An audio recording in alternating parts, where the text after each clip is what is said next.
Hello dear students, welcome to Royal Palace PU College online classes. Dear students, in the previous session we had started with the new chapter, that is relation and function, and we had already seen about what do you mean by Cartesian product. Okay, what do you mean by Cartesian product of sets?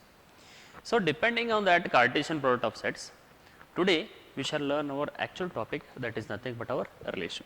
Okay, this topic relation, you will have minimum one question in your examination for 3 marks, that we shall see today. So first of all, what in the previous class we had learnt about the Cartesian product of sets. Okay, one more example we shall take and then we will move on to the relation here. Cartesian product of sets. Cartesian product of sets. ಹಿಂಗಂದ್ರೆ ಏನು ಅಂತ ನೋಡೋಣ ಈಗ. Let us take an example here. Let us take a set A equal to here 5, 6, 7, and let us take one more set B is equal to, let us take it as 2, 3, 4. Okay, we shall take two sets here, that is 5, 6, 7 and 2, 3, 4. Here A cross B, how we define A cross B here? A cross B equal to, that is nothing but order pairs. Okay, the set of all order pairs, where in this order pair the first element is belong to A and the second element belongs to the set B, that is nothing but here 5, 2, then 5, 3, then 5, 4. Then we shall take for 6 term, that is 6, 2, 6, 3 and then 6, 4. Okay, one thing. Next thing is 7, 2, okay, 7, 3 and 7, 4. 7, 2, 7, 3 and 7, 4. Okay, so therefore, okay, so how many sets do we have? Therefore we are having, that is 9 elements in this A cross B here, that is nothing but our Cartesian product of the sets here. ಈಗ ಅದೇ ರೀತಿ ಇದೇ ರೀತಿ ನಿಮಗೆ ಇನ್ನೊಂದು example ತಗೊಳ್ಳೋಣ. Okay, let us take one more example. Okay, let us take the set A equal to, let A equal to set ತಗೊಳ್ಳೋಣ. Let us take it as A B C ಅಂತ ತಗೊಳ್ಳೋಣ. Okay, let us take this set as A B C. Then we shall take another set B equal to, ಅದನ್ನು ಏನು ತಗೊಂಡು ಹೆಸರು ತಗೊಳ್ಳೋಣ. Okay, we shall take the name. For example, from A I will take it as Abhiman. Okay, then from B, that is I will take Babu Rao, Babu. Then from C I will take a Channa Reddy, Channa Reddy. Now and from D I will take it as Danesh. So now here, how many elements do we have in A cross B? That is related to n of A into n of B. Okay, so here n of A, the value will be 3 and n of B value will be 3. Therefore 3 into 3, that is 9. We are having 9 elements in this A cross B. ಇಲ್ಲಿ element ಅಂದ್ರೆ ಏನಾಗುತ್ತೆ, ಇದೊಂದು hole order ಏನು ಕರಿತೀವಿ, element ಅಂತ ಕರಿತೀವಿ. ಅದೇ ರೀತಿ ಇಲ್ಲಿ ಕೂಡ, so in this A cross B, okay, in this A cross B, how many elements do we have? That is A cross B, n of A cross B, that is nothing but here n of A is equal to 3, n of B is equal to 1, 2, 3, 4, 4 elements. 3 into 4, that is we are having 12 elements. Okay dear students, so here we are having 12 elements. I need not to write it. For example, A Abhiman, A Babu, A Channa Reddy, A Danesh. Okay, like this I can write everything. Now instead of writing in that particular manner, I will write in this particular format. Let us take, this is and the set A, okay, and this is our the set B here, okay, and the set B. Now here one little bit conditions I will give. So here what are the elements of the A here? That is A, B and C. And what are the elements of B? That is Abhiman, Abhiman. Then here we are having Babu, Babu Rao, or you can take Channa Reddy,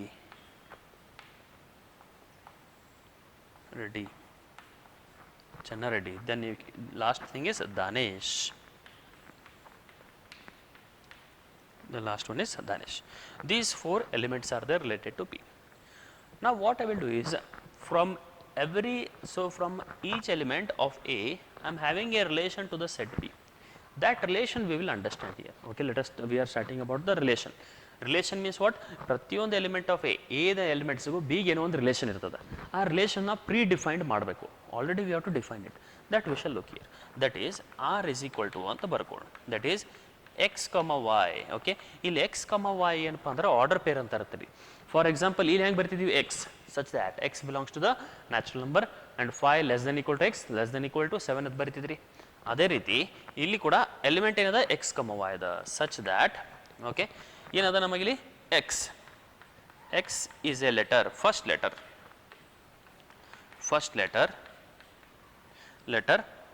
of y such that and x belongs to a and y belongs to b ಅಂತ ಬರ್ಕೋತೀನಿ.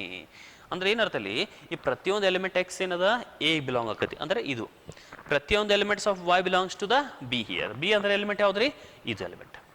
ಏನು relation ಏನು ಕೊಟ್ಟ ಅದಕ್ಕೆ ಎರಡಕ್ಕೂ ಎಲಿಮೆಂಟ್ಸ್ಗೆ ಒಂದು ಸಂಬಂಧ ಇಟ್ಟಾನ. ಏನು ಸಂಬಂಧ ಇಟ್ಟಾನಪ್ಪ ಅಂದರೆ x is a first letter of y. First letter of y ಅಂದ್ರೆ ಅರ್ಥ ಏನು? ಈಗ ಎಕ್ಸ್ ಅಂದ್ರೇನು ಎ ಬಿ ಸಿ, ವೈ ಅಂದ್ರೇನು ಇವು 4 these 4 letters here. First letter of y ಅಂದರೆ ಎದಿಂದ ಸ್ಟಾರ್ಟ್ ಆಗುವಂಥ ಲೆಟರ್ ಏನದ ಇಲ್ಲಿ ಅಭಿಮಾನ ಐತಿ. ಓಕೆ ಇದಕ್ಕೂ ಒಂದು ರಿಲೇಷನ್ ಮಾಡೋಣ. ಎ ಇಸ್ ರಿಲೇಟೆಡ್ ಟು ಅಭಿಮಾನ್ ಅಂತ ಅರ್ಥ ಇಲ್ಲಿ. Okay small letter okay set A is related to the set B ಅಂತ ಅರ್ಥ ಇಲ್ಲಿ. ಓಕೆ ಅದೇ ರೀತಿ next x is related to first letter x is first letter of y ಅಂದ್ರೆ ಏನರ್ಥ ಇಲ್ಲಿ ಬಿ ದಿಂದ ಯಾವ ಸ್ಟಾರ್ಟ್ ಆಗೈತೆ ನೋಡ್ರಿ ಹೆಸರಲ್ಲಿ ಅಭಿಮಾನ ಅಂತೂ ಆಗೋದಿಲ್ಲ, ಎ ಆಗಿ ಸ್ಟಾರ್ಟ್ ಇಲ್ಲಿ then B then it is B here. Then at last from C it is nothing but our Chennareddy isn't it? D ಅನ್ನೋದು ಇಲ್ಲಿ X is related to Y ಅದ X is first letter of Y ಅಂತದ ಅಷ್ಟೇ ಅದ. ಅಂದರೆ first letter E C ಅನ್ನೋದು first letter ಯಾವುದಕ್ಕೈತಿ ಚೆನ್ನಾರೆಡ್ಡಿ ಅಷ್ಟದ, ಮತ್ತು ಯಾವುದು ಚೂಸ್ ಮಾಡೋಂಗಿಲ್ಲ. ಇನ್ ಕೇಸ್ ಇನ್ನೊಂದು ಯಾವ್ದಾರ ಹೆಸರಿತ್ತಂದ್ರೆ ಅವಾಗ ಇನ್ನೊಂದು ಗೆರೆ ಹೇಳ್ಕೋಬೋದಾಗಿತ್ತು. ಇದಕ್ಕೆ ನಾವೇನು ಕರಿತೀವಿ ಅಂದರೆ we called as an arrow diagram. Okay dear students, so what do we call here? We call it as an arrow diagram here. Okay ಇದಕ್ಕೆ ನಾವೇನು ಕರಿತೀವಿ ಅಂದ್ರಪ್ಪ ಆರೋ ಡಯಾಗ್ರಾಮ್ ಅಂತ ಕರಿತೀವಿ. This particular diagram we called as an arrow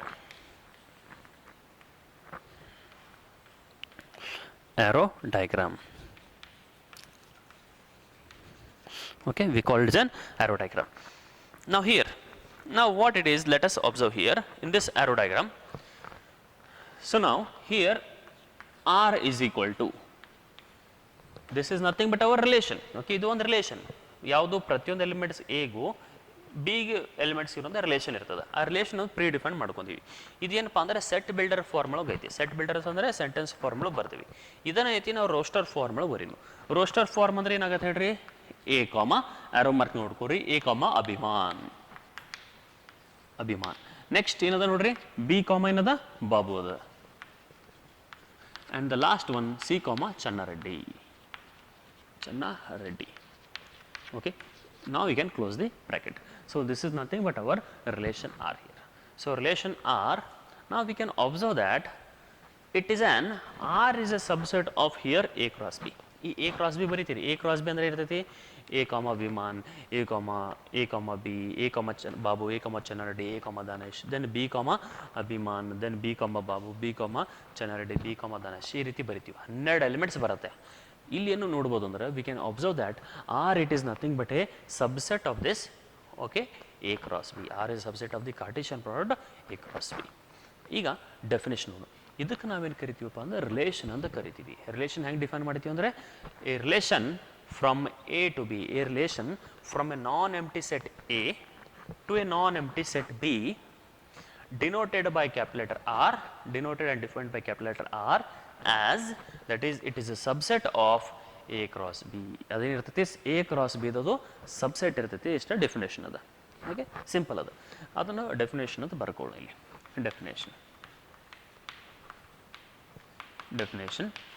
definition of what it is relation.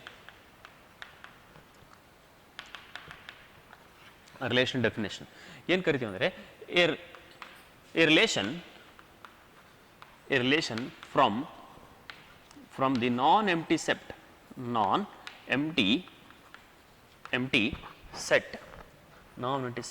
A to a non-empty set B. Okay, relation from a non-empty set A to a non-empty set B denoted by capital letter R. Denoted by R is defined as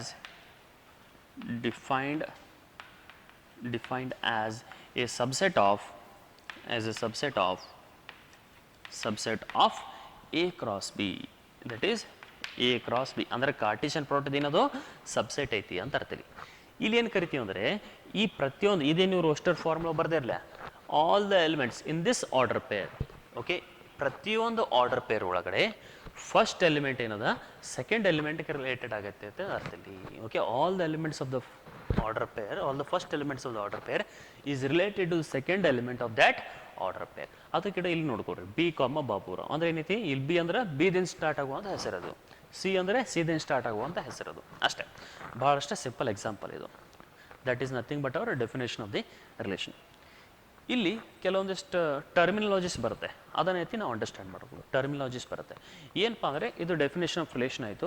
ಈಗೇನಪ್ಪ ಅಂದರೆ domain ಅಂತ ಕಲಿಯೋಣ. Domain ಅಂದರೆ ಏನಂತ ನೋಡೋಣ. Domain ಅಂದರೆ, domain it is nothing but ಇದೇನು relation ಬರ್ಕೊಂಡಿರಲಿಲ್ಲ ನೀವು, relation all the first letters, all the first in each and every order pair, ಪ್ರತಿಯೊಂದು ಆರ್ಡರ್ ಪೇರ್ ಒಳಗೆ ಫಸ್ಟ್ ಎಲಿಮೆಂಟ್ನ ಏನು ಕರಿತೀವಿ ನಾವು, ಡೊಮೇನ್ ಅಂತ ಕರಿತೀವಿ.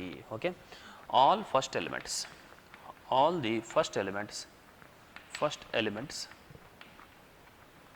of each order pair in R, ಯಾವುದು R ಒಳಗಡೆ ಅಷ್ಟೇ, in R is called as domain, okay, is called as domain. ಅಂದರೆ ಇಲ್ಲಿ ಎಕ್ಸಾಂಪಲ್ ಪ್ರಕಾರ ಏನು ಬರೀಬೋದು ನಾವಿಲ್ಲಿ, example first. Okay, as per as this particular example, domain ಅಂದರೆ ಏನಾಗುತ್ತೆ, ಡೊಮೇನ್ ಈಸ್ ಈಕ್ವಲ್ ಟು ಏನಾಗುತ್ತೆ ಅಂದರೆ first elements A B C, this is nothing but hour domain ಅಂತ ಕರಿತೀವಿ. ಓಕೆ, ಇದು ಟರ್ಮಿನಾಲಜಿ ಡೊಮೇನ್ ಅಂದರೆ. ದೆನ್ ಅದೇ ರೀತಿ ರೇಂಜ್ ಏನಪ್ಪ ಅಂದರೆ second element, all the second elements ಪ್ರತಿಯೊಂದು ಆರ್ಡರ್ ಪೇರ್ದು ಸೆಕೆಂಡ್ ಎಲಿಮೆಂಟ್ಸ್ನ ಏನು ಕರಿತೀವಿ ನಾವು, ರೇಂಜ್ ಅಂತ ಕರಿತೀವಿ. Okay, all second elements of every order pair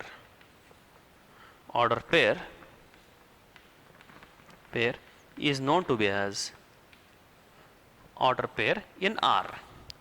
ಅದು ಭಾಳ ಇಂಪಾರ್ಟೆಂಟ್. ಇನ್ R is known as range. ಅದು ಭಾಳ ಇಂಪಾರ್ಟೆಂಟ್, ರೇಂಜ್. ಓಕೆ, ರೇಂಜ್ನ ಕ್ಯಾಪಿಟಲ್ ಆರ್ ಅಂತ ರಿಲೇಷನ್ಗೆ ಡಿಫೈನ್ ಮಾಡ್ತೀವಿ. ರೇಂಜ್ ಅಂದರೆ ಏನದ ನೋಡ್ರಿ, range it is nothing but the set Abhiman. Example ಇದ್ರ ಸಂಬಂಧಪಟ್ಟಿದ್ದು, ಈ ಎಕ್ಸಾಂಪಲ್ ಸಂಬಂಧಪಟ್ಟಿದ್ದು Abhiman, Babu, Channareddy.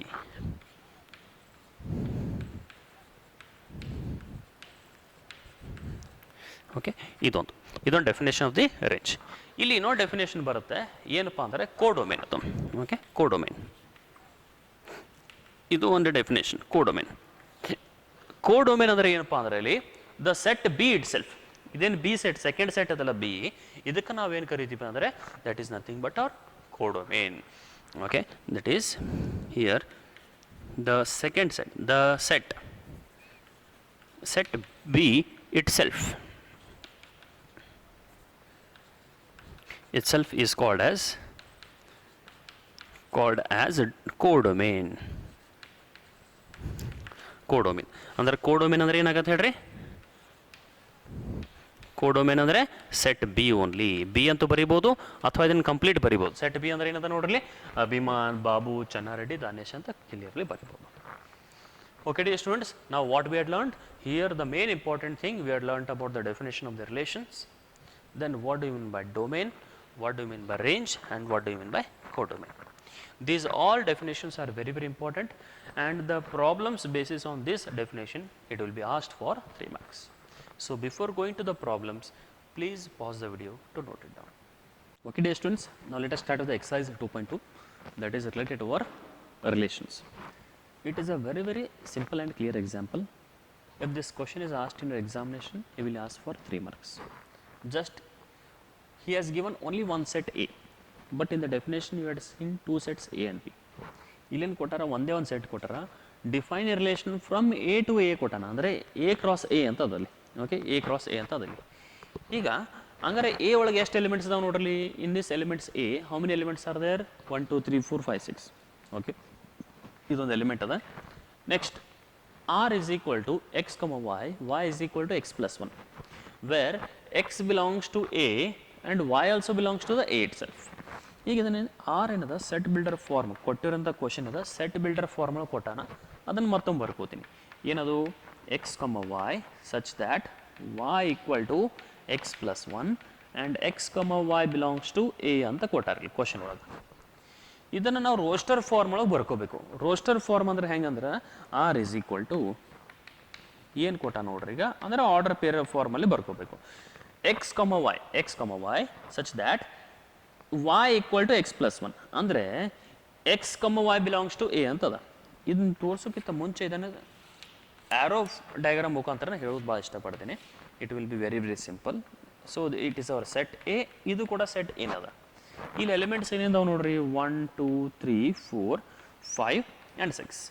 Here also we are having the elements as 1 2 3 4 5 and 6. ಏನು ಕೊಟ್ಟಾನಂದರೆ y equal to X plus 1 ಅಂತ ಕೊಟ್ಟಾನ.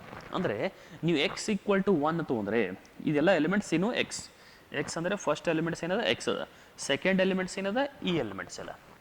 ಹಂಗಾರೆ ನಾವು what it is if you take X equal to 1 ತೊಗೊಂಡ್ರೆ ಓಕೆ ಎಕ್ಸ್ ಈಕ್ವಲ್ ಟು 1 ತೊಗೊಂಡ್ರೆ y ವ್ಯಾಲ್ಯೂ ಏನಾಕತ್ರಿ 1 ಪ್ಲಸ್ 1 ಅಂದರೆ ಎಷ್ಟಾಗತ್ತೆ 2 ಆಕತಿ. 1ರಿಂದ ಎಲ್ಲಿಗೆ ಹೋಯ್ತು 2 ಹೋಯ್ತು. ದೆನ್ ಅದೇ ರೀತಿ if you take X equal to 2 okay if you take X equal to 2 ತೊಗೊಂಡ್ರೆ 2 ಪ್ಲಸ್ 1 ಅಂದರೆ y ವ್ಯಾಲ್ಯೂ ಎಷ್ಟಾಯಿತು 3 ಆಯಿತು. 2ದಿಂದ ಎಲ್ಲಿವರೆಗೂ ಹೋಯ್ತು 3 ಹೋಯ್ತು. ದೆನ್ ಅದೇ ರೀತಿ okay then 3 then if you take X equal to 3 next x equal to 3 ತೊಗೊಂಡ್ರೆ y ವ್ಯಾಲ್ಯೂ ಎಷ್ಟಾಕತ್ರಿ 3 ಪ್ಲಸ್ 1 ಅಂದರೆ ಏನಾಯಿತು 4 ಆಯಿತು. 3 4 ಆಯಿತು. Then if you take X equal to 4 ತೊಗೊಂಡ್ರೆ ಅಂದರೆ ಫಸ್ಟ್ ಎಲಿಮೆಂಟ್ಸ್ ಯಾವಾಗಲೂ ಎಕ್ಸ್ ಇರ್ತದೆ. ಎಕ್ಸ್ ಕಮ ವೈ ಅದ ಫಸ್ಟ್ ಎಲಿಮೆಂಟ್ 4 ತೊಗೊಂಡ್ರೆ y ವ್ಯಾಲ್ಯೂ ಏನಾಕತ್ರಿ 4 plus 1 that is 5. Okay and next one is if you take X equal to 5 ತೊಗೊಂಡ್ರೆ 5 value ತೊಗೊಂಡ್ರೆ 5 plus 1 ಏನಾಗುತ್ತೆ 6 ಆಗುತ್ತೆ. 5 ಪ್ಲಸ್ 1 ಏನಾಕತಿ 6 ಆಗುತ್ತೆ. ನಾವು if you take the element as 6 element 6 ತೊಗೊಂಡ್ರೆ 6 ಪ್ಲಸ್ 1 ಏನಾಗುತ್ತೆ 7 ಆಗುತ್ತೆ. ಬಟ್ 7 ಅಂದರೆ y ವ್ಯಾಲ್ಯೂ 7 ಆಯಿತು. y value 7 belongs to A ಕೊಟ್ಟಾನ. ಬಿಲಾಂಗ್ಸ್ ಟು ಎ ಅಂದರೆ 7 ಅನ್ನೋದು ಎ ಒಳಗೆ ಐತೇನ್ರಿ, it is not there in the set A. So therefore we can't write it is not defined. ಈ ಆರ್ಡರ್ ಪೇ ಡಿಫೈನ್ ಆಗೋದಿಲ್ಲ. ಇಲ್ಲಿವರೆಗೆ ಮಾತ್ರ ಏನದ ನಮ್ಮ ಸೀಮಿತ ಆಗಿರುತ್ತೆ. Is it clear everyone? Now depending on this order pair we can observe that here 1 is related to 2, 2 is related to 3, 3 is related to 4, 4 is related to 5 and 5 is related to 6. ಇದನ್ನ ಹೆಂಗೆ ಕರಿತೀವಿ ಅಂದರೆ 1 related to 2 ಅಂತ ಕರಿತೀವಿ. Then ಅದೇ ರೀತಿ 2 related to 3 ಅಂತ ಕರಿತೀವಿ. ಇಲ್ಲಿ ಏನು ಕೊಟ್ಟಾನಪ್ಪ ಅಂದರೆ ಎಕ್ಸ್ ಕಮ ವೈ ಅಂದರೆ x is related to y ಅಂತದ. ಈ ರೀತಿ ಶಾರ್ಟ್ ಫಾರ್ಮ್ ಒಳಗೂ ನಾವು ಇದನ್ನು ಐಡೆಂಟಿಫೈ ಮಾಡ್ತೀವಿ, ಕರಿತೀವಿ ಅದನ್ನು ಅಷ್ಟೇ. ಈ ರಿಲೇಷನ್ ಏನೈತಿ ನಾವು ಸೆಟ್ ಬಿಲ್ಡರ್ ಫಾರ್ಮೆಟ್ ಒಳಗೆ ಬರ್ಕೊತೀವಿ. ಇದು ಸೆಟ್ ಬಿಲ್ಡರ್ ಫಾರ್ಮೆಟ್ ಕೊಟ್ಟಾನ, ಇದೈತಿ ರೋಸ್ಟರ್ ಫಾರ್ಮ್ ಅಂತ ಕರಿತೀವಿ. ಇವೆಲ್ಲ ಏನು ಎಲಿಮೆಂಟ್ಸ್ ಅಂತ ಕರಿತೀವಿ. ಈ ಡಯಾಗ್ರಾಮ್ನ ಏನು ಕರಿತೀವಿ ನಾವು this diagram we called is an arrow diagram ಅಂತ ಕರಿತೀವಿ. We called is an arrow diagram here.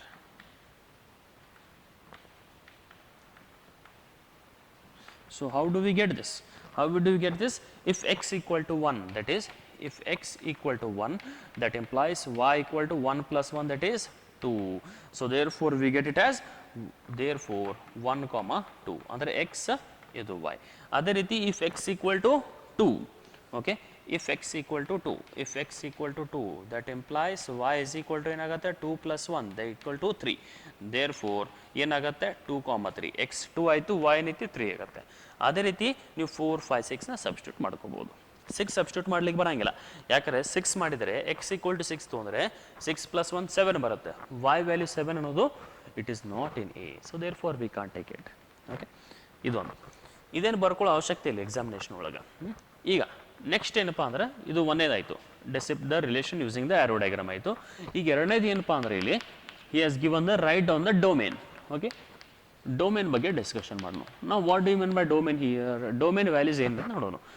Domain ಹೆಂಗೆ ಡಿಫೈನ್ ಮಾಡ್ತೀವಿ ಅಂದ್ರೆ ಫಸ್ಟ್ ಎಲಿಮೆಂಟ್ ಈ ರಿಲೇಷನ್ ಬರದೇ ಇರಲಿ, ಈ ಆರ್ಡರ್ ಒಳಗೆ ಪ್ರತಿಯೊಂದು ಆರ್ಡರ್ ಪೇರ್, ಇದೊಂದು ಆರ್ಡರ್ ಪೇರ್, ಈ ಪ್ರತಿಯೊಂದು ಆರ್ಡರ್ ಪೇರ್ದಾಗ ಫಸ್ಟ್ ಎಲಿಮೆಂಟ್ಸ್ ಯಾವ್ಯಾವು 1 2 3 4 5.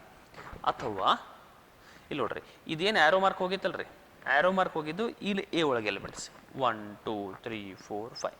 ಇದು ಟೇಲ್ ಕರಿತೀವಿ, ಆ್ಯರೋ ಮಾರ್ಕ್ ಟೇಲ್, ಇದು ಫ್ರಂಟ್ ಮಾರ್ಕ್. ಟೇಲ್ ಎಲ್ಲಿ ಇದಕ್ಕೆ 1 2 3 4 5 ಆ ರೀತಿ ಏನು ತಿಳ್ಕೊರಿ. ಇಲ್ಲಾಂದ್ರೆ ಪ್ರತಿಯೊಂದು ಆರ್ಡರ್ ಪೇರ್ದಾಗ ಫಸ್ಟ್ ಎಲಿಮೆಂಟ್ರೇ ತೊಗೊಳ್ರಿ. ಏನಾಗುತ್ತೆ ನೋಡ್ರಿ, domain is equal to what is the value here, that is 1 2 3 4 5. that is nothing but here domain. Now similarly the range. Range ಅಂದರೆ ಏನಾಗುತ್ತೆ, ಈ ಜಸ್ಟ್ನೇ ಹೇಳಿದೆಯಲ್ಲ, ರೇಂಜ್ ಅಂದ್ರೆ ಏನು, it is nothing but the ಪ್ರತಿಯೊಂದು ಆರ್ಡರ್ ಪೇರ್ದಾಗ ಸೆಕೆಂಡ್ ಎಲಿಮೆಂಟ್ಸ್ ಯಾವ್ದು ನೋಡ್ರಿ, 2 3 4 5 6. ಇಲ್ಲಾಂದ್ರೆ ಈ ಸೆಕೆಂಡ್ ಸೆಟ್ ಅದಲ್ಲ, ಸೆಕೆಂಡ್ ಸೆಟ್ ಒಳಗೆ ಈ ಪಾಯಿಂಟೆಡ್ ಮಾರ್ಕ್ ಅದಲ್ಲ, ಅಲ್ಲಿ ಹುಡ್ಕೋಬಹುದು 2 3 4 5 6 2 3 4 5 6. It is nothing but hour range. ಇದು ಡೊಮೇನ್ ಆಯಿತು, ರೇಂಜ್ ಆಯಿತು. ನೆಕ್ಸ್ಟ್ ಅದೇ ರೀತಿ ಡೊಮೇನ್ ರೇಂಜ್ ಆದ ಬಳಕ ಏನದ ನಾವಿಲ್ಲಿ ಕೋಡೊಮೇನ್ ಅಂತ ನೋಡೋಣ. What do you mean by codomain here? Codomain ಅಂದ್ರೆ ಏನಾಗುತ್ತೆ, it is nothing but the set B itself. Definition ಪ್ರಕಾರ if A and B set ಇದ್ದಾಗ ಬಿ ನ ಡೊಮೇನ್ ಅಂತ ಕರಿತೀವಿ. ಆದ್ರೆ ಇಲ್ಲಿ ಬಿ ಕೊಟ್ಟಿಲ್ಲ, ಎ ಟು ಎ ಅಂದ್ರೆ ಸೆಕೆಂಡ್ ಎಲಿಮೆಂಟ್ ಏನ್ ಕರಿತೀವಿ, ಇಲ್ಲಿ ಸೆಕೆಂಡ್ ಸೆಟ್ ಏನ್ ಕರಿತೀವಿ, ಕೋಡೊಮೇನ್ ಅಂತ ಕರಿತೀವಿ. Codomain is equal to set A which is equal to 1 2 3 4 5 6. That is nothing but our codomain. ಇನ್ನೊಂದು ಏನು ತಿಳ್ಕೊಬೇಕಪ್ಪ ಅಂದರೆ, range is a subset of the codomain. Range ಅನ್ನೋದು ಯಾವಾಗಲೂ ಕೋಡೊಮೇನ್ ಒಳಗೆ ಇರ್ತದೆ. ನೋಡ್ರಿ 2 3 4 5 6 ಅದಲ್ಲ, ಇದ್ರ it is a proper subset ಅಂತ ಕರಿಬಹುದು. Range is always a proper subset of the codomain ಅಂತ ಕರಿತೀವಿ. Okay, this is all about what it is. The first example, if this question is asked in examination, he will ask for how many marks? That is for 3 marks. Okay dear students, so before going to the next problem, please pause the video to note it down.